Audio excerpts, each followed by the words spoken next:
There are usually stacks of Alpines on the market, so if the Sunbeam Alpine is your classic passion, get hunting. They won't be hard to find. Here's a challenge for all you classic car fans. Know Your Chrome gives you a peek at some close-ups of classic chrome. Look at the shapes. Do you recognise the lines? Can you tell which car sports this shiny styling? It's too early for clues, but we can tell you it's a car. It's a classic and it's very, very cool. Look closely and we'll give you more hints later in the show. Next on CC, the Classic Car Show, we meet a big black cat, some tips for classic car owners, and we take a pony ride.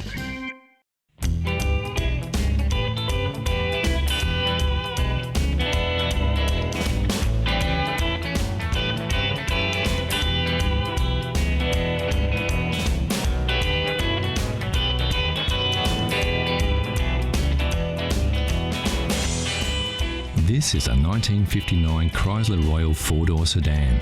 It's in A1 mechanical condition, and due to the simplicity of its 6-cylinder Cube Dodge motor, anyone with a few basic skills can keep it that way. Of course, the best place to start is to take a look under the hood. On the left-hand side, check the brake and clutch fluids. No oil leaks are a good sign that all the hoses are intact. Quickly check the fan and inspect the radiator cap and water level.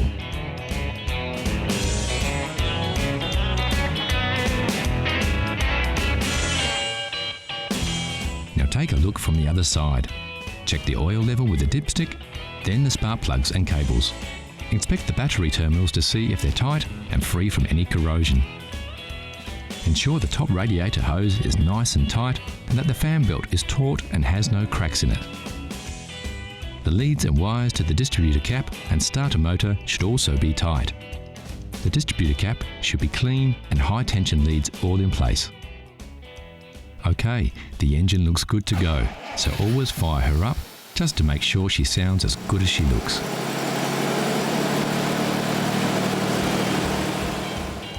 Don't forget to check the tyre pressures and make sure they're inflated correctly to the manufacturer's specifications. Also inspect the tread depth and check for uneven wear or foreign objects in the tyre tread. While the car is at the correct height, quickly check for rust under the mudguard here and under the front mudguard. The seals can be a weak spot for rust, but as we can see, everything is fine on this rust-free vehicle.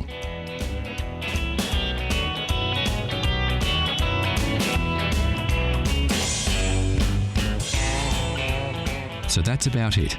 A few simple maintenance checks should keep your Chrysler Royal in great condition for another 50 years. And the best thing of all is that you can roll up your sleeves and do it all yourself. Yep, there's only one thing better than the smell of aging leather, and that's the smell of engine grease on your hands.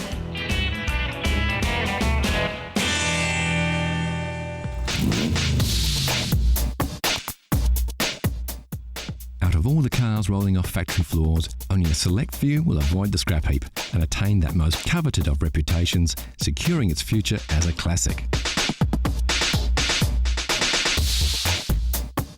This is a Mazda MX-5.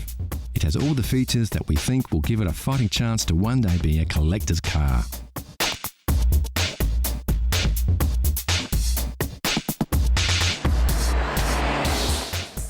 This classic of tomorrow gives you the feeling of the traditional open-top roadster with the modern comforts and technological improvements of today.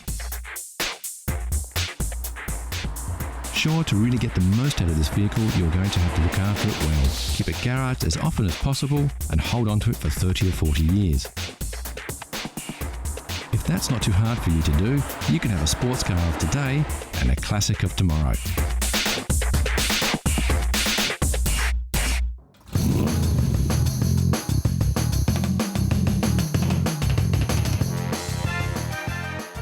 Jaguar has produced a series of elegantly styled and remarkably quick sports cars since the end of World War II, and incredibly, it's a lineage that still continues to this day.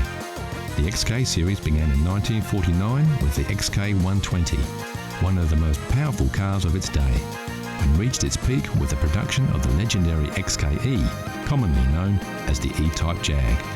With its combination of good looks, high performance and competitive pricing, the E-Type became the icon of 1960s motoring. And when the car was released in 1961, Enzo Ferrari even called it the most beautiful car ever made.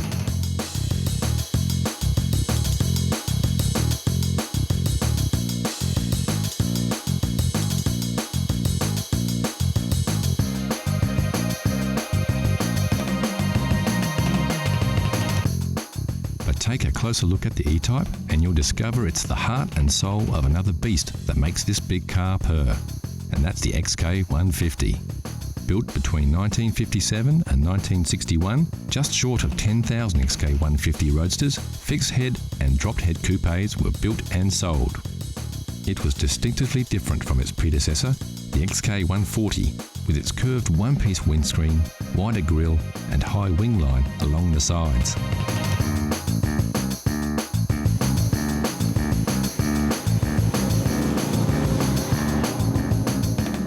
Although in production for just 4 years, the 150 legacy lived on under the hood in thousands of E-Types that followed during the next decade. In fact, the Series 1 E-Type was powered by the very same 3.8-litre straight-six XK6 engine that drove the beefed-up XK150S. And boy, what an engine! It pumped out 265 brake horsepower, easily topped 135 miles per hour, and could sprint from 0 to 60 in just 7 seconds.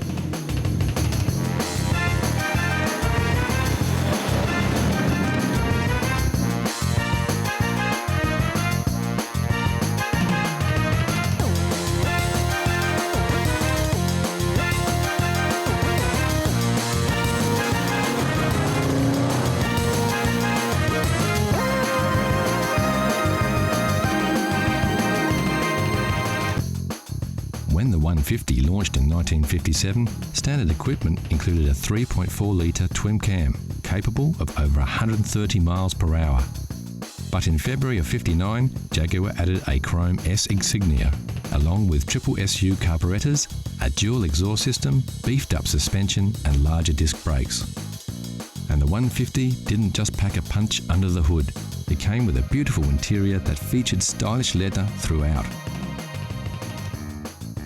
Roll-up windows and door handles were also new features, which until then were not considered essential equipment on sports cars of the day. And the result was a combination of excellent performance and handling with a level of comfort and luxury rarely seen in sports cars of the period. The long flowing lines of the hood hinted at what was to come a decade later with the sleek new styling of the E-Type. But its front end, unlike its successor, maintained a traditional look with classic round headlights, the vertical chrome grille, and of course the famous Jaguar badge.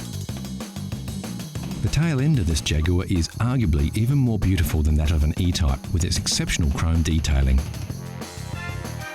And then there's those familiar twin chrome exhausts that remind us of the raw power hidden beneath this graceful exterior, and of the XK heritage.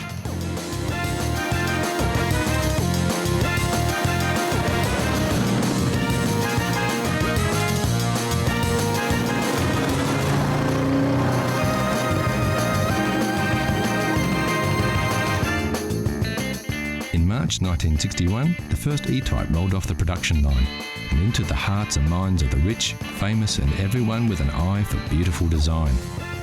And its predecessors, including the 150, were quickly forgotten.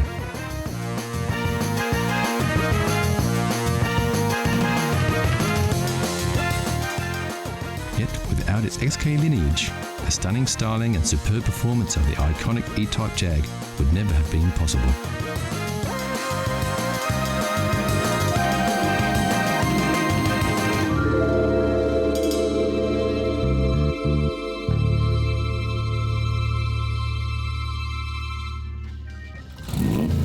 So how well did you go with your first peek?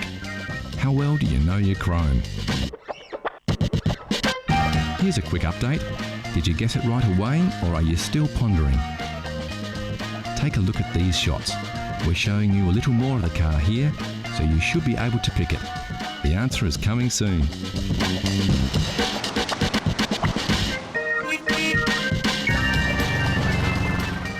Also coming up, Not one, but two mules bust out of the stables and go for a run on the open road. So how well did you know your chrome? If you said it was an MGT, you would be right. The MGT was a launchpad for MG, establishing the British mark as a manufacturer of quality, stylish sports cars, with the MGA, like the model we saw earlier, following in its footsteps.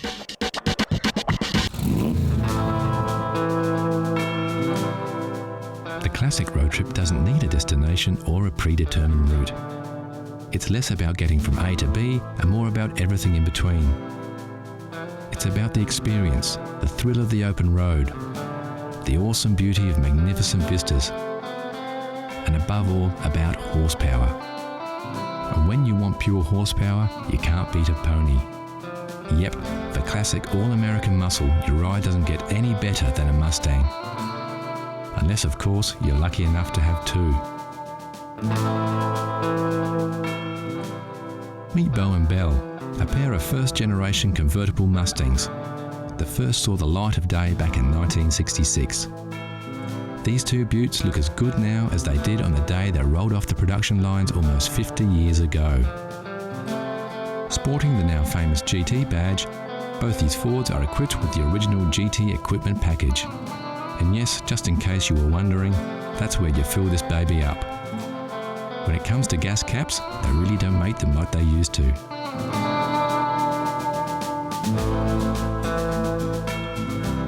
Both these Mustangs feature fully automatic electric soft tops, an original feature built into the car way back in '66. So now that the sun's up, let's get those tops down and let Belle and Bo loose on the open road.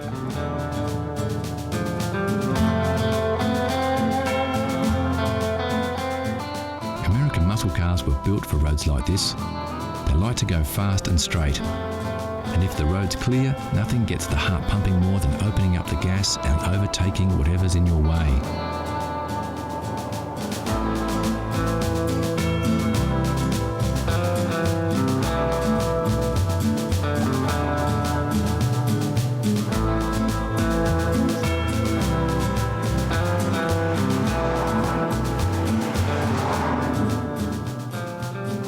Generation Mustangs were produced between '64 and '66 and broke all kinds of records when they came out. Over 1.5 million pony cars hit the road in just 2 years, and with so many vehicles out there, tracking down parts is a breeze. It looks like this road trip has taken a quick detour off the beaten track, but as we can see with their short wheelbase and wide track, Belle and Bo look just as good on the dirt as they do on the hard stuff.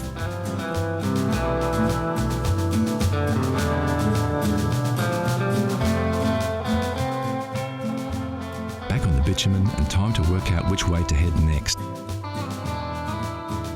Yep, it looks like due south is as good a way as any.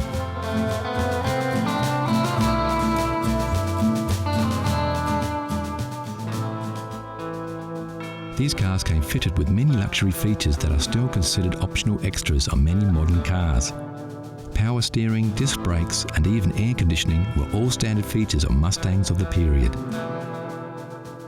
Despite their age, driving these Mustangs isn't very different from driving a modern car. Sure, they won't hug the road and don't have the same kind of turning circle, but in terms of ease, they're just the same. The big difference being that today's cars don't have as much style and charisma.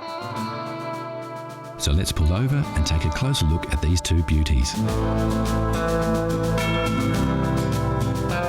Both cars have their original pony interiors with those embossed stallions that remind us of their majestic equestrian heritage. Bo's seats are a classic two-tone, while Belle's upholstery is simple and clean. Both interiors are magnificent and their pristine condition belies their real age. Under the hood, these beauts look every bit as good as they do on the outside.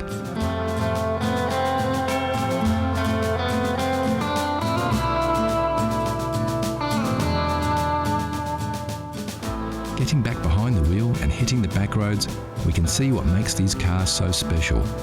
With their soft tops down, winding their way through spectacular scenery, it's possible to forget that we now live in the 21st century.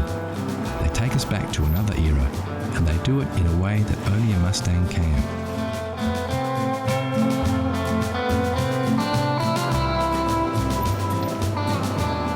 That's it for this road trip on another road to nowhere. And what better way to bid farewell to Bo and Belle than to watch these two ponies ride off into the distance to who knows where.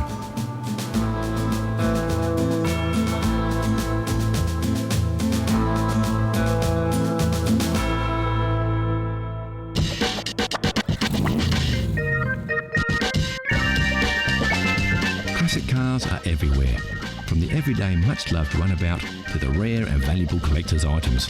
One thing we all agree, there's nothing cooler than a classic. Like this Lamborghini Miura, once owned by international model Twiggy and still oozing 1960s style. Or this E-Type Jaguar, recently voted the world's most beautiful car.